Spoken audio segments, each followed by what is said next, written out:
Welcome to Negative Splits, the only running podcast that asks the hard questions, with your host, Doug Miles. Brought to you by the Lapeer Run Club, with generous support from the Doug Miles Fan Club and viewers like you. The Boston Marathon. Even non-runners know it's something special. Every year, tens of thousands of runners break their bodies trying to run fast enough to earn a chance to travel to Boston and traverse that hallowed ground. For many runners, however, the bar to qualify for the Boston Marathon has become far too high to ever achieve. Although we like to believe that we can accomplish anything we set our mind to, the reality is that most runners either lack the genetic advantages or the single-minded drive to make it to Boston. The question becomes, is the Boston Marathon a big deal because it's so exclusive, or because it's truthfully a life-altering experience? Is the Boston Marathon overhyped? Join me as I explore this question on episode 8 of Negative Splits. Now I'm going to go off on a tangent for a minute. As a child, I loved Aesop's Fables. You may not recognize that name, but I bet you recognize the stories. The tortoise and the hare, the boy who cried wolf, the mouse and the lion.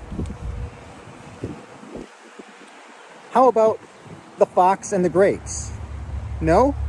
You probably guessed it already, but there was a fox and there were some grapes. Large bunches of juicy grapes hanging on the vine, suspended above the ground. Along came a fox who hungered for the grapes, which were just out of his reach. The fox leapt up and snapped at the bunches, but try as he might, he could not reach them. At last, he became frustrated and despondent, giving up his effort and looking someplace else to slake his thirst. He declared that those grapes were probably not even ripe yet and would have been sour had he gotten them. So that's where we get the term sour grapes. The moral of the story is, when someone can't achieve something, sometimes they blame the goal instead of themselves. Some runners, like my friend Joe Zilke, are still striving to qualify. He's on a journey. It's a roller coaster ride of hopes and dreams and sweat and tears, and I think he's going to look back on it with a lot of pride once he gets there. And I'm rooting for him. I only call it sour grapes when someone has tried and then given up because it's too hard. I truly believe that more problems throughout human history have been solved by sheer stubbornness than anything else. That, and there's an age handicap. For those of you who made it to Boston, was it worth it? Did it live up to the hype? Was it everything that you dreamt of? Or did it leave you feeling unsatisfied? I reached out and asked some of my runner friends who have made it to Boston for their insight. Here's what they said. All right, guys, Eric Huffman's 2 cents on Boston Marathon. Certainly don't think it's overhyped. For me personally, I think it's all about perspective. If you're willing to give it your all during your training cycle, workouts, long runs, sacrifice time away from family, all for the sake of getting into Boston, then you make it. Do that training cycle all over again. Now you're there. For me, you can't beat the crowd. The course, super challenging. Heartbreak kill, doozy. I certainly would recommend it to anybody, everybody. The feeling you get coming down towards the finish line there, the crowd support screaming for you, your arms are in the air. You can't beat it. It's amazing. Okay, Dougie, so you know this one. This one's going to get some people totally rolling their eyes when they talk about the Boston. And it's also a good reminder that it got many of us crying our eyes out to get to the starting line for the Boston Marathon. It costed some of us some injuries, some peed pants, some sweat, blood, tears, some disappointments, some multiple times trying to get there. But the question is it worth it? I think it's totally worth it, for sure. And I kind of have mixed feelings about Boston. I didn't have the best run, and I think I had put too many expectations on myself. It was kind of crowded. It just wasn't what I thought it was going to be. I can see where some people like the appeal of having the circus-like atmosphere, but I kind of like, I'm more of a quiet, back rows type of runner. Would I go back? I'm actually going back next year, just because as a runner, Boston is the ultimate thing. As much as I didn't like it that year, maybe I'll like it this year. Do I think Boston Marathon is overhyped?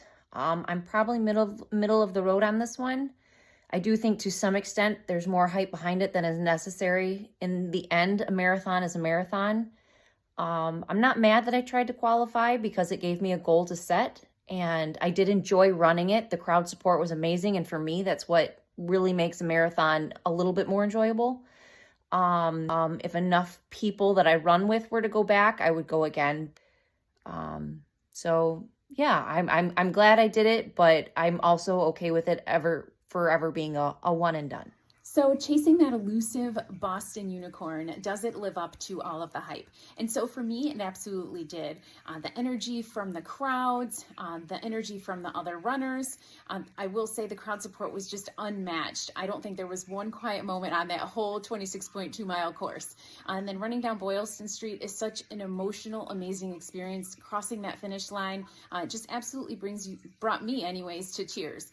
So for me, it definitely lived up to those expectations I had built up in my head, definitely fit that definition of hype.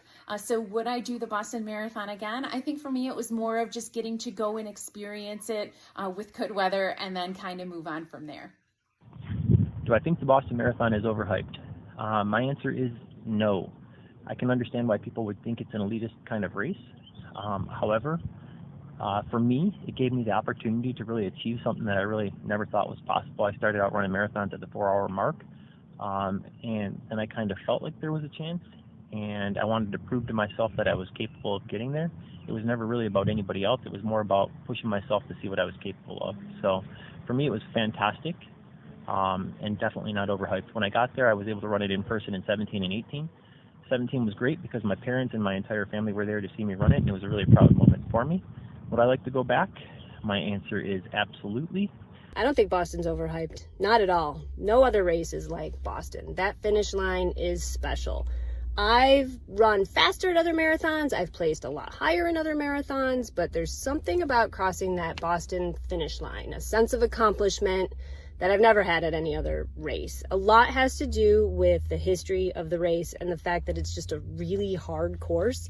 And yes, there is pride in finishing something and accomplishing something that not everyone who wants to is going to be able to do. There's pride in that, and there should be. Anyway, I highly recommend it. Boston is incredible.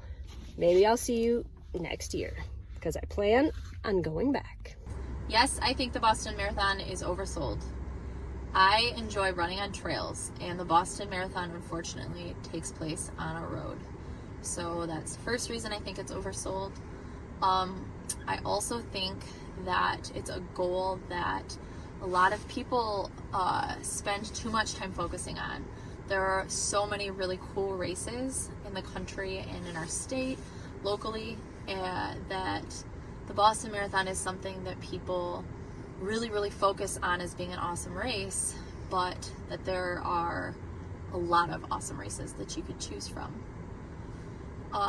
I do think that going to Boston was a worthwhile experience. It was an achievement, and there were parts of the race that were very cool to experience. I would go back to Boston. I think that the last mile of the Boston Marathon is probably one of the coolest miles that I've ever run, but I think that there are a lot of really cool miles to be run out there, and the Boston Marathon is just 26 of them. I'm Nate, and I endorse this message. I'm often asked as an elite Boston athlete if the race is overhyped. The answer is very, very simple. It's a no. A much longer, much more complex dive into the race, it tells you that it takes grit. It takes excessive athleticism. It takes hours and hours and hours of training. Not just anyone can run the Boston Marathon. I mean, I can think of at least one person that I ran with a lot that had a beard that couldn't run the marathon. But I don't know. As an elite athlete, definitely not. When Doug originally asked the hard question, is Boston overhyped? I was ready to go ahead and smash it. I was ready in my head. I said, heck yeah, it's overhyped. Boston, blah, blah, blah, this, and I was ready to tear it apart. But I really stewed on this topic and thought about it, and I thought, what is Boston? Boston's someone's goal, someone's dream. And it might not be my dream, it might not be your dream, but it's someone's motivation to get out there and run or run fast or train. So is it overhyped? I don't think so. I think just like anybody's goals, it's awesome to have them, and they're going to be different from person to person. Well, that's the episode. I hope you guys enjoyed watching this as much as I enjoyed making it. See you next time for more hard questions on negative splits.